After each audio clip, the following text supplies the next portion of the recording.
Muy bien. La segunda parte de este video lidia con la dinámica cardíaca, en la cual vamos a hablar en particular de los diferentes fenómenos que van a estar ocurriendo durante las diversas fases del ciclo cardíaco y que últimamente van a determinar el trabajo que está haciendo el corazón como un motor de la sangre para el funcionamiento normal de la circulación. Entonces vamos a empezar explorando un poco en cuanto a la dinámica cardíaca, cuáles son las diferencias más importantes entre el ventrículo derecho y el ventrículo izquierdo. Entonces, el ventrículo derecho tiene una relevancia muy importante debido a que sobre todo va a manejar volumen. Entonces, una característica muy importante del ventrículo derecho es que va a tener como un papel fundamental almacenar o mover una gran cantidad de volumen y muy importantemente esto lo va a hacer a una baja presión, ¿sale? En cambio, el ventrículo izquierdo va a ser sobre todo un generador de presión. Entonces, mientras que lo que va a tratar de hacer el ventrículo derecho es mover una cantidad grande de volumen a bajas presiones, el ventrículo izquierdo lo que va a buscar es trabajar a una alta presión. Debido a que la tarea que está haciendo el ventrículo derecho comparado con el ventrículo izquierdo son fundamentalmente diferentes, la morfología que va a tener el ventrículo izquierdo y el ventrículo derecho van a ser recíprocamente diferentes. Una forma en la que nosotros podemos dibujar el corazón, ahorita voy a empezar haciendo un círculo y a este círculo le voy a dibujar dentro otro círculo y generalmente o clásicamente esta es la forma en la que se va a dibujar el ventrículo izquierdo. Nosotros vamos a ver que en comparación con el ventrículo izquierdo, el ventrículo derecho va a estar rodeando en particular al ventrículo izquierdo y va a tener una pared mucho más delgada. Sin embargo, en cuanto a su área superficial, el área que va a tener nuestro ventrículo derecho va a permitir un mayor volumen comparado con nuestro ventrículo izquierdo.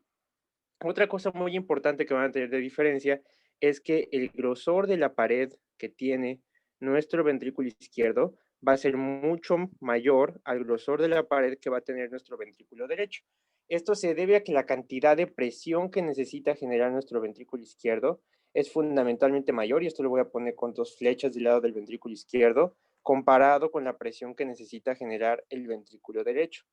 Entonces, mientras que el ventrículo izquierdo va a buscar generar mucha presión, nuestro ventrículo derecho lo que va a buscar es mover a baja presión una alta cantidad de volumen.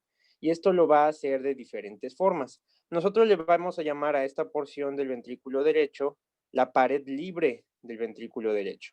Entonces, entre los movimientos que van a ejecutar el miocardio, y para esto voy a borrar esta pequeña flecha que puse acá, es que una de las primeras cosas que va a ocurrir es que la pared libre del ventrículo derecho, durante una fase de contracción, se va a acercar directamente hacia el septum interventricular.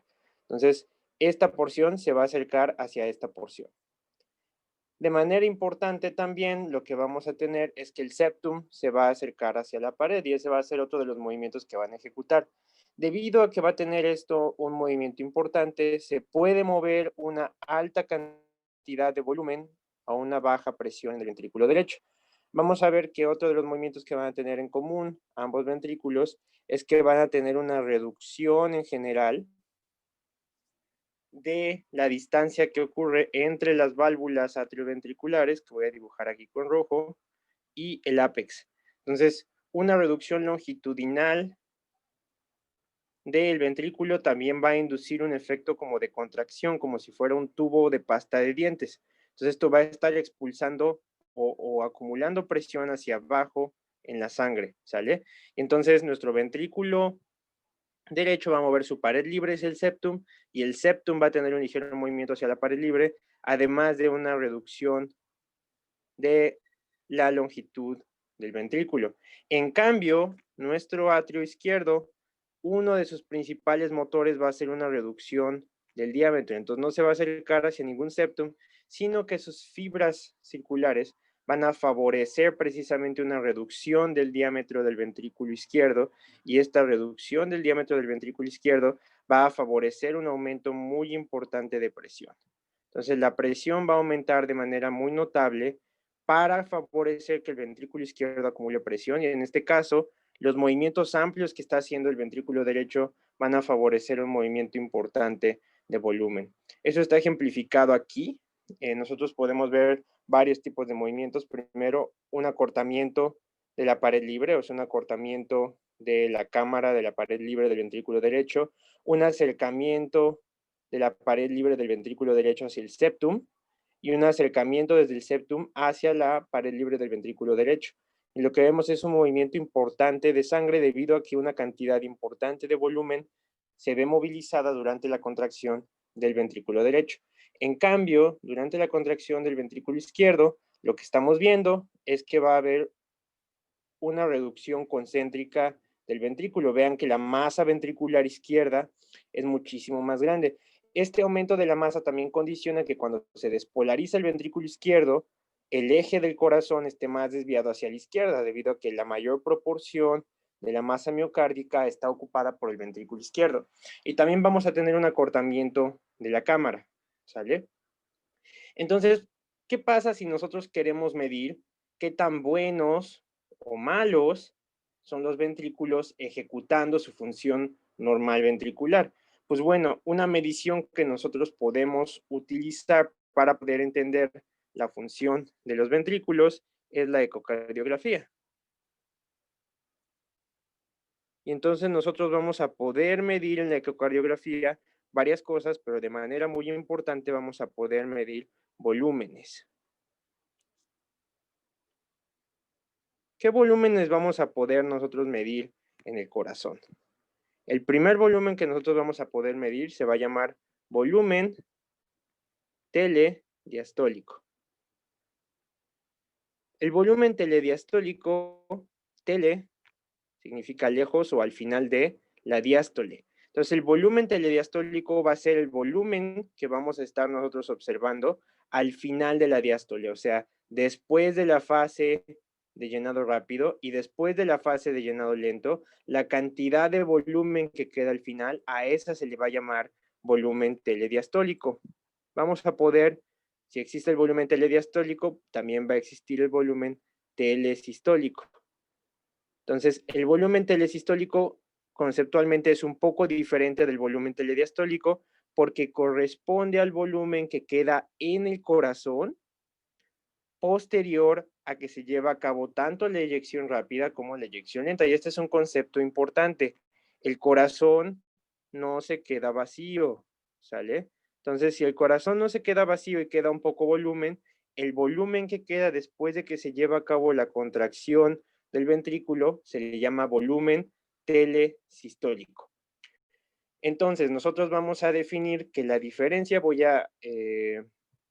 voy a abreviar volumen telediastólico como volumen telediastólico o BTD. La diferencia entre el volumen telediastólico y el volumen telesistólico se conoce como volumen sistólico. Entonces, el tercer volumen que nosotros vamos a poder medir es el volumen sistólico. Repito, el volumen sistólico es la diferencia entre el volumen telediastólico, que es el volumen que queda en el corazón después de la fase de llenado rápido y después de la fase de llenado lento, menos el volumen telesistólico, que es el volumen que queda en el corazón después de que se lleva a cabo la eyección rápida y eyección lenta, que sacan la mayor cantidad de volumen del corazón. Entonces, el volumen sistólico o volumen latido nos va a indicar, entonces este otro nombre que también tiene es volumen latido, nos va a indicar la cantidad de sangre que va a sacar nuestro corazón durante un latido cardíaco. ¿Sale?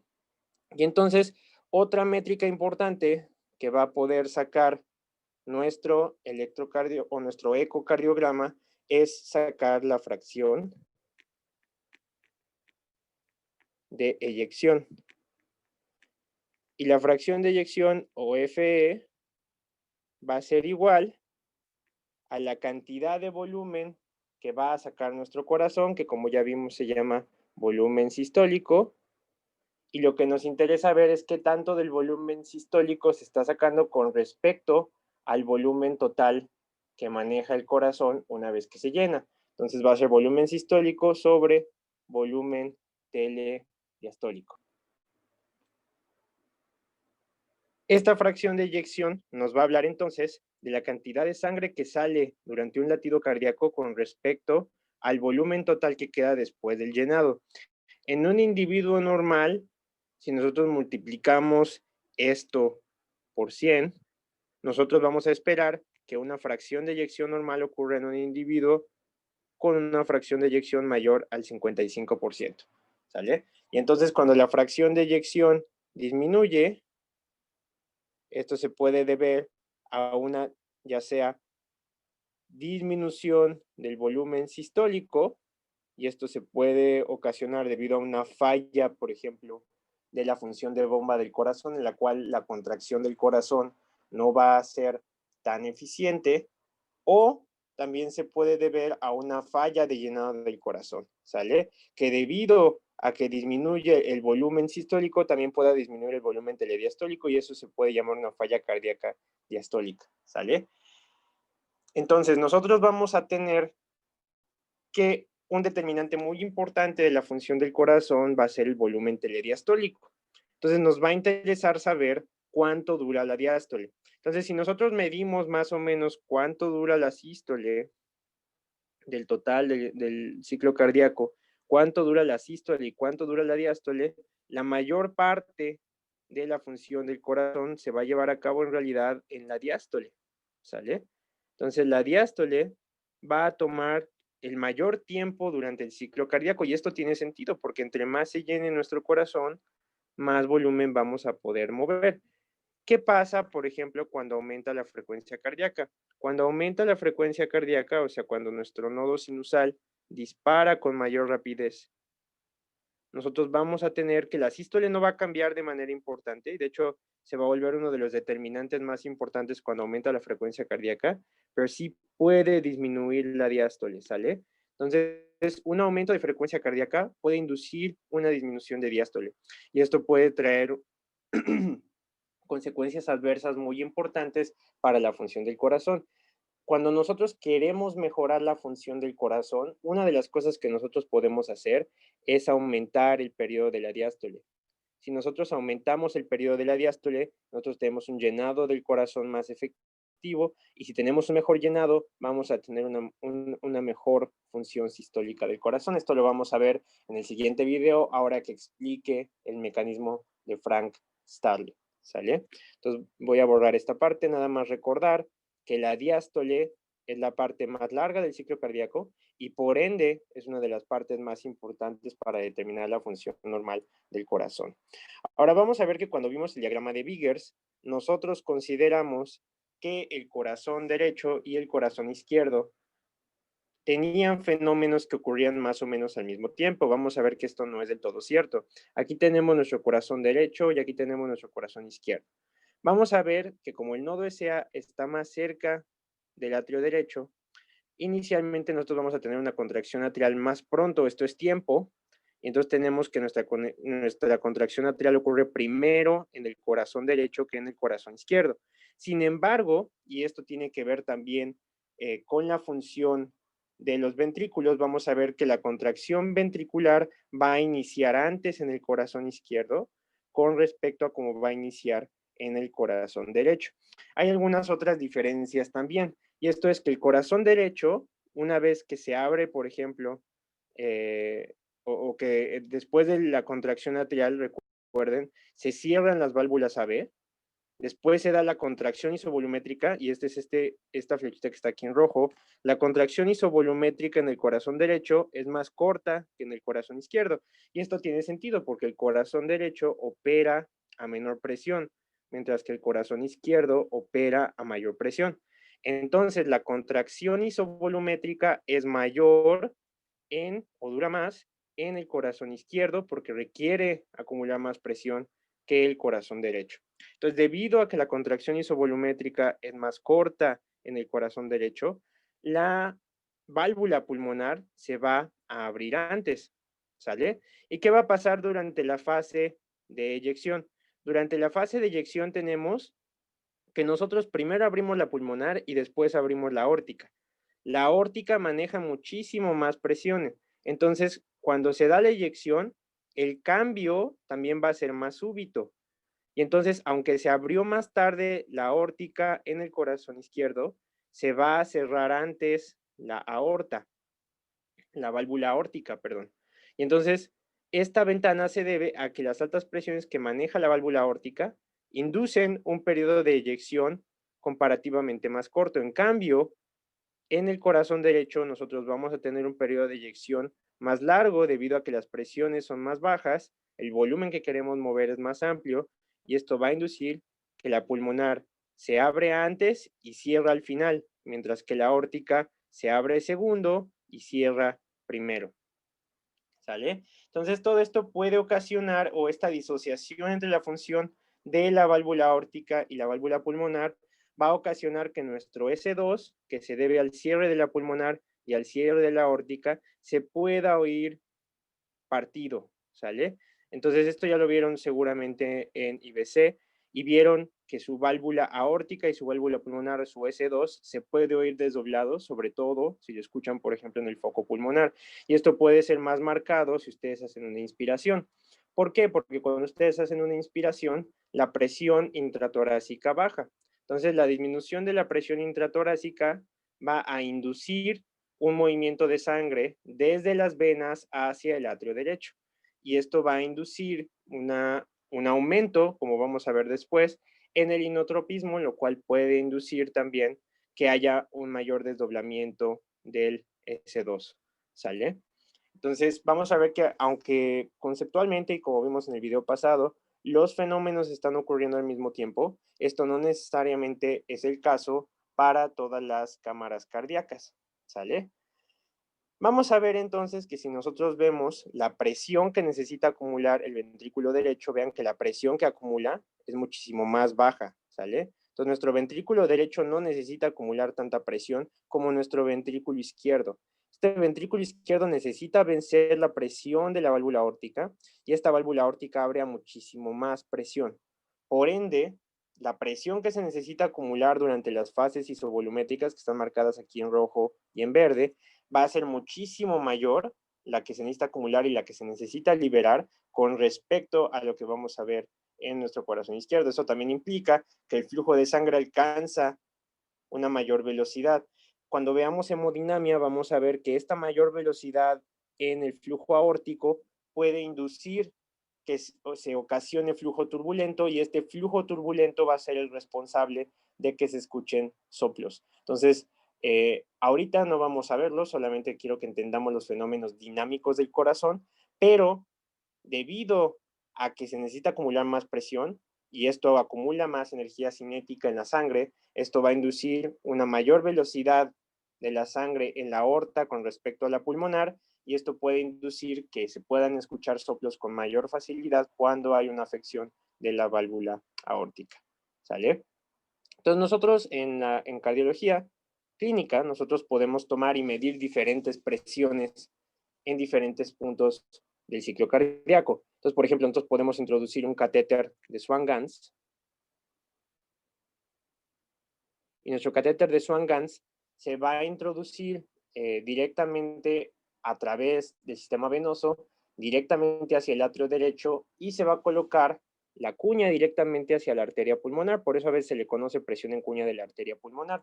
Y entonces nosotros asumimos que como hay un continuo desde el sistema venoso hasta el atrio, hacia el ventrículo y hacia la válvula pulmonar, nosotros vamos a estar midiendo la presión del atrio derecho a través de un catéter Swan-Ganz colocado con la punta en cuña en la arteria pulmonar. Entonces vamos a ver la comparación. En el atrio derecho estamos manejando una presión de 2, mientras que en el atrio izquierdo una presión media de 8. Entonces la presión en el atrio izquierdo es mucho mayor que en el atrio derecho. Cuando nos vamos al ventrículo, la presión sistólica máxima del ventrículo derecho es de 30, mientras que la presión telediastólica es de 6. La presión sistólica máxima del ventrículo izquierdo es de 130 y la presión telediastólica es de 10. Este 130 es el máximo que nosotros vamos a registrar debido a la apertura que ocurre durante la fase de eyección rápida con respecto a la apertura de la válvula aórtica. Y vamos a ver que lo que determina la presión arterial que ustedes miden convencionalmente en la arteria braquial está determinada por las presiones que maneja la aorta. La presión sistólica en su pico máximo va a alcanzar más o menos entre 120 y 130. Y la presión diastólica o la telediastólica va a ser de 80. Entonces, sus 120, 80 que ustedes miden corresponde a la presión telediastólica y a la presión sistólica máxima, con una presión arterial media de 95. Esto lo vamos a ver más a detalle cuando veamos el video de presión arterial. En la arteria pulmonar, sin embargo, la presión arterial media es de 15 milímetros de mercurio, la presión sistólica máxima es de 25 y la telediastólica es de 8. Entonces vean que el orden de magnitud de diferencia entre las presiones de la aorta y las presiones de la arteria pulmonar pues son marcadamente muy diferentes, por no decir también la presión de los capilares. Los capilares son el sitio donde se va a dar el intercambio de sustancias. Esto lo vamos a ver cuando veamos vasos, ¿sale? Entonces, conforme se vaya avanzando en el sistema arterial hacia las arteriolas, hacia los capilares, la presión va a ir disminuyendo.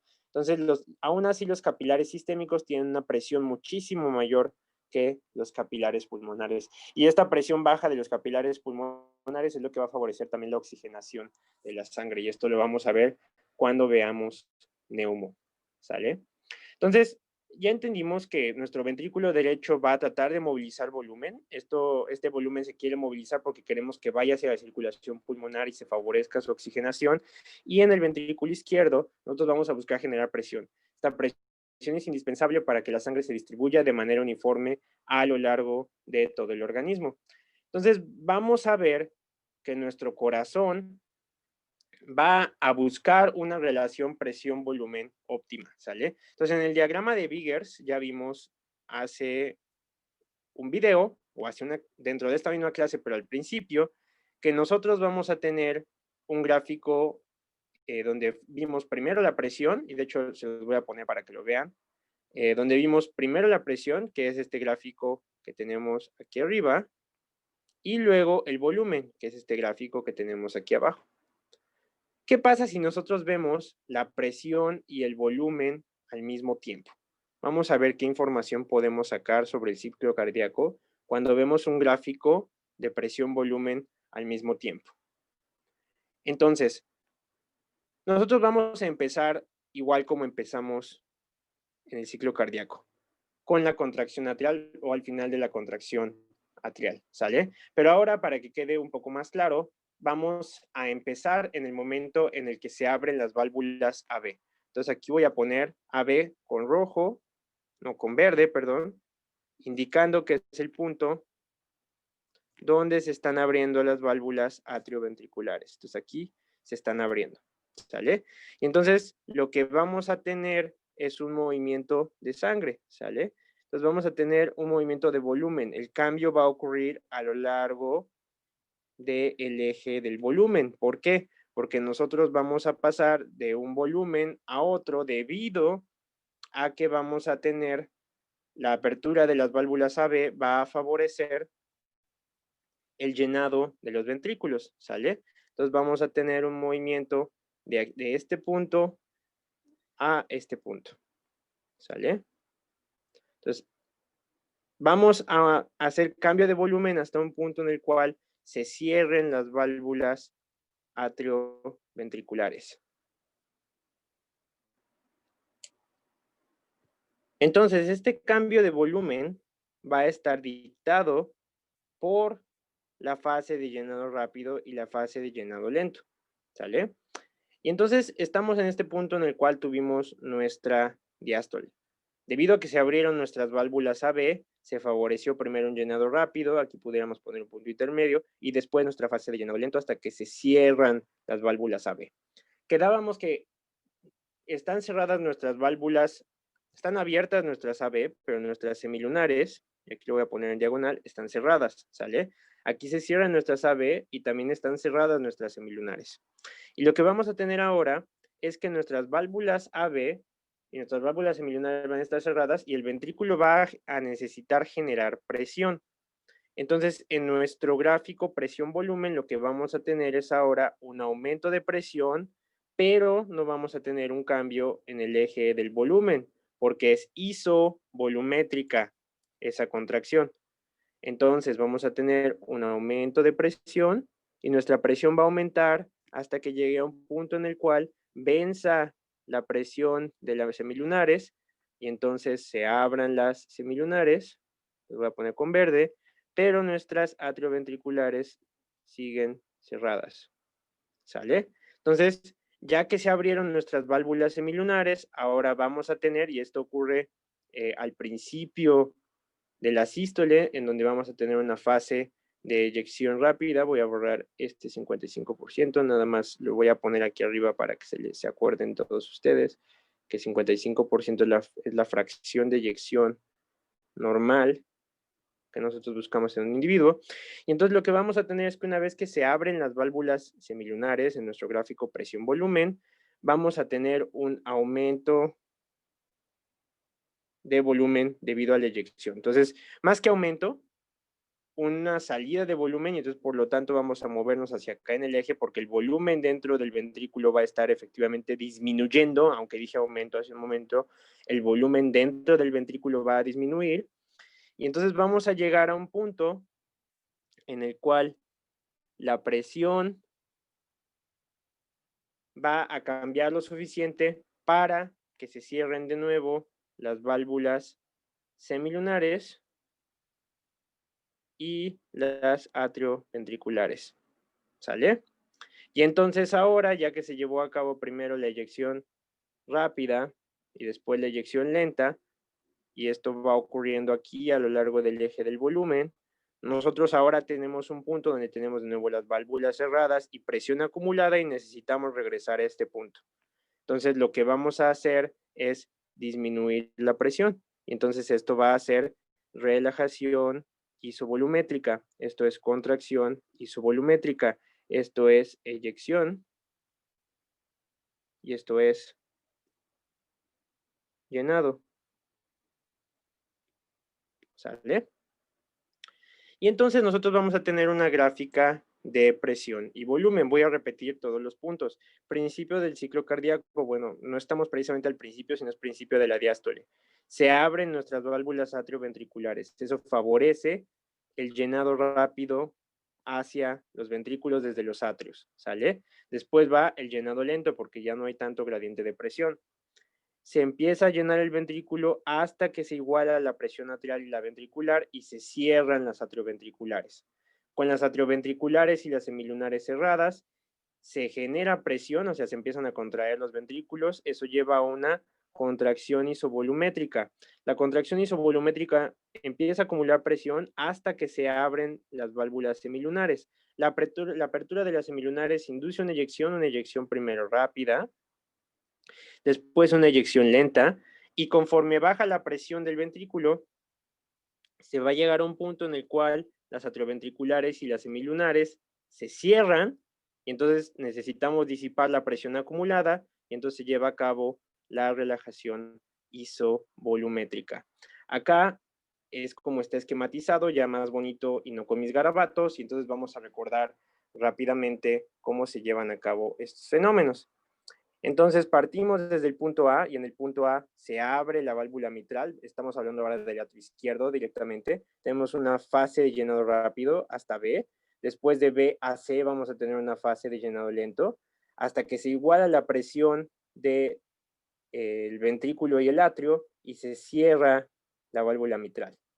Necesitamos acumular presión, se acumula presión y lo que vamos a tener es ahora que se va a llegar a un punto en el cual se abre la válvula aórtica, se abre entonces la válvula aórtica y la apertura de la válvula aórtica favorece la eyección rápida, llega un punto en el que la eyección rápida se satura porque ya no hay tanto gradiente de presión, disminuye, fase de eyección lenta, se cierra la válvula aórtica debido a que cae debajo del umbral entre la aorta y el ventrículo, y entonces esta presión acumulada la necesitamos disipar.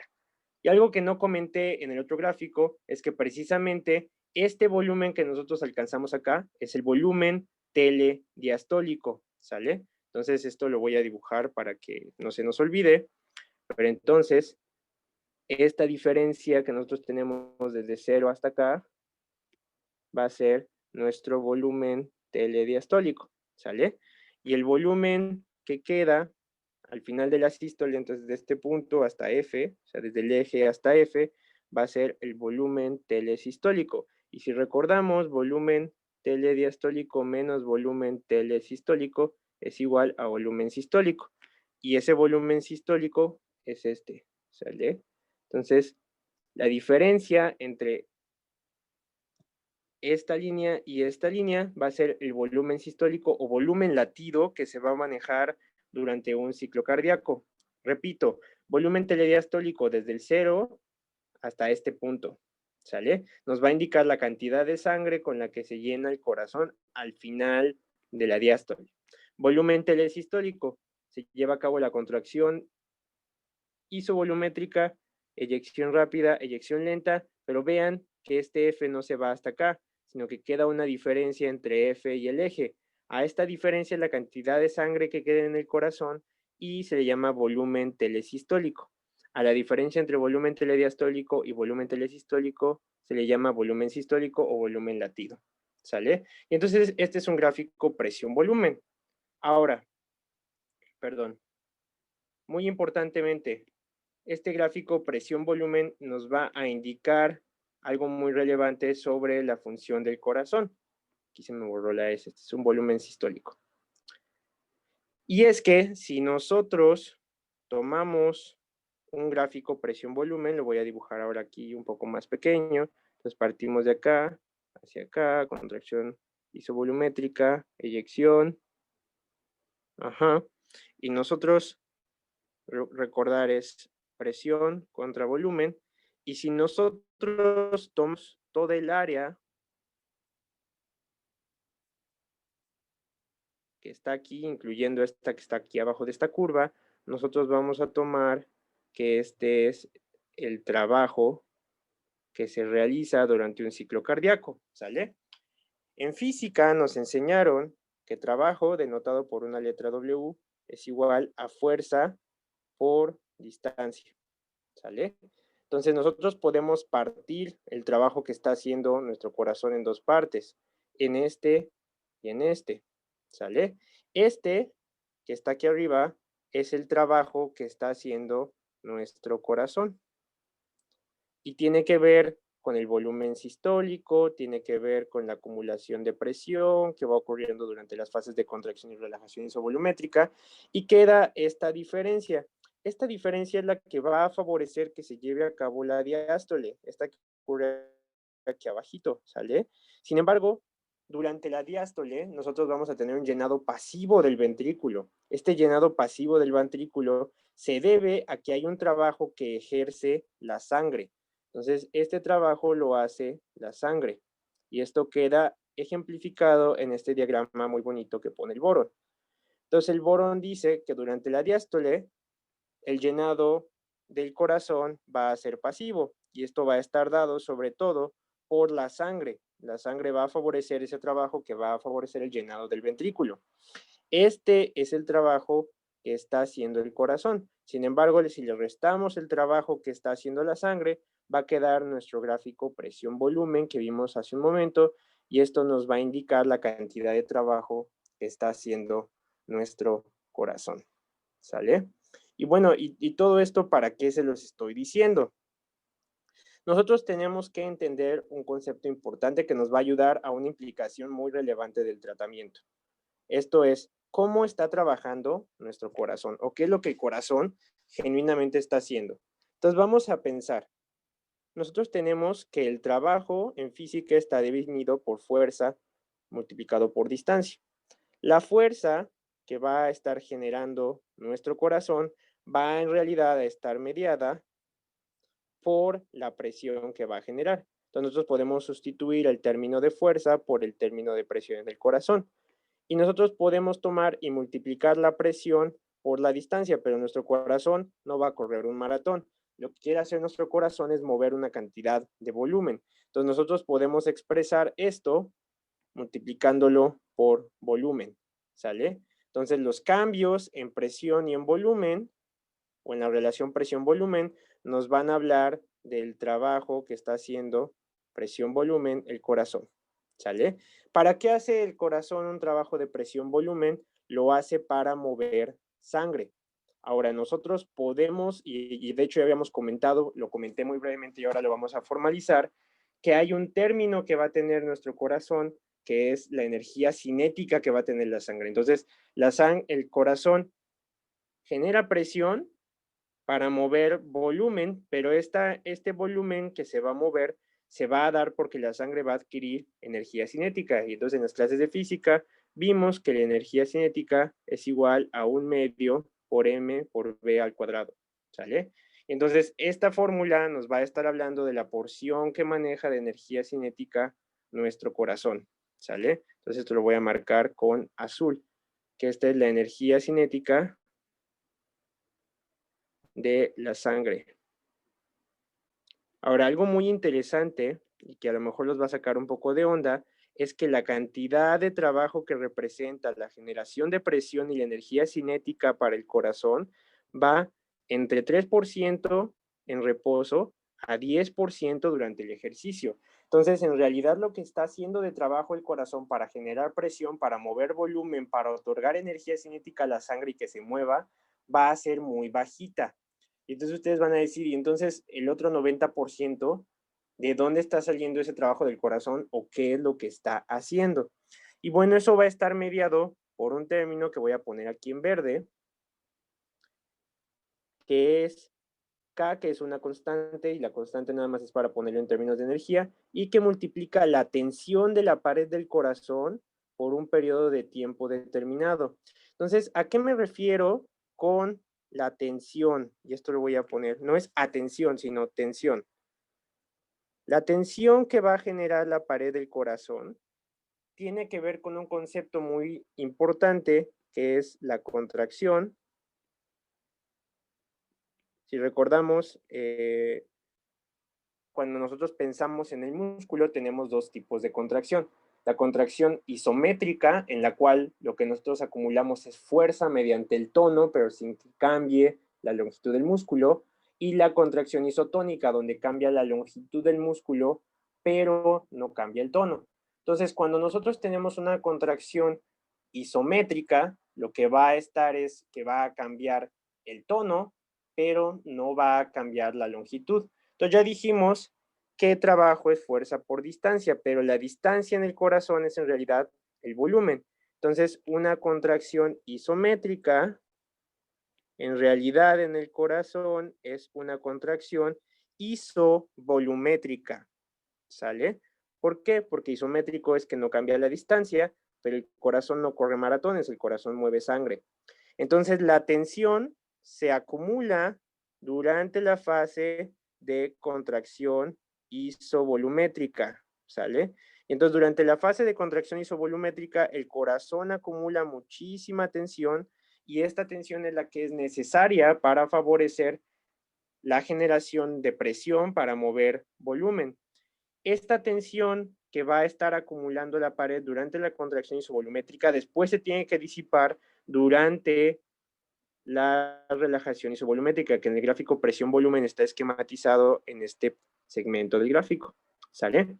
Entonces, esta tensión corresponde de manera muy importante con la presión arterial. ¿Por qué? Porque nosotros queremos mantener la tensión, esto lo había comentado con un grupo, pero no estoy seguro si se los había dicho a todos, pero es que nosotros vamos a definir un término que voy a definir en la siguiente clase que se llama precarga.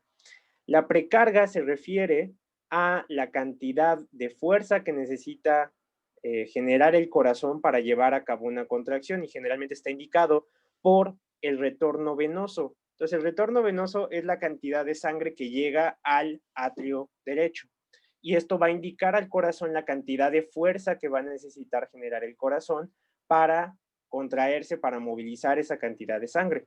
Y entonces nos va a dar un indicador, la precarga, de la cantidad de contracción isométrica que va a necesitar acumular el corazón mediante la contracción isovolumétrica. Entonces, esta tensión va a ser la principal fuente, representando casi el 90% del gasto cardíaco, y esto se va a llevar a cabo durante la contracción isovolumétrica. Sin embargo, esta energía no necesariamente tiene que ver con la contracción. sino tiene que ver con la disipación de calor durante la fase de relajación. Entonces, en realidad, la mayor proporción de energía se está gastando durante la relajación isovolumétrica y esa va a ser la fase del ciclo cardíaco que va a gastar más. En el siguiente video de esta clase vamos a ver los fenómenos moleculares que subyacen a esa idea, pero lo que nosotros debemos tener muy claro es que esta tensión que necesita generar la pared va a ser fundamental para poder llevar a cabo la contracción isovolumétrica y que si eso se ve reflejado en la presión, para bajar la tensión de la pared, nosotros podemos reducir la presión arterial. Discutiremos la relevancia de esos fenómenos en el siguiente video.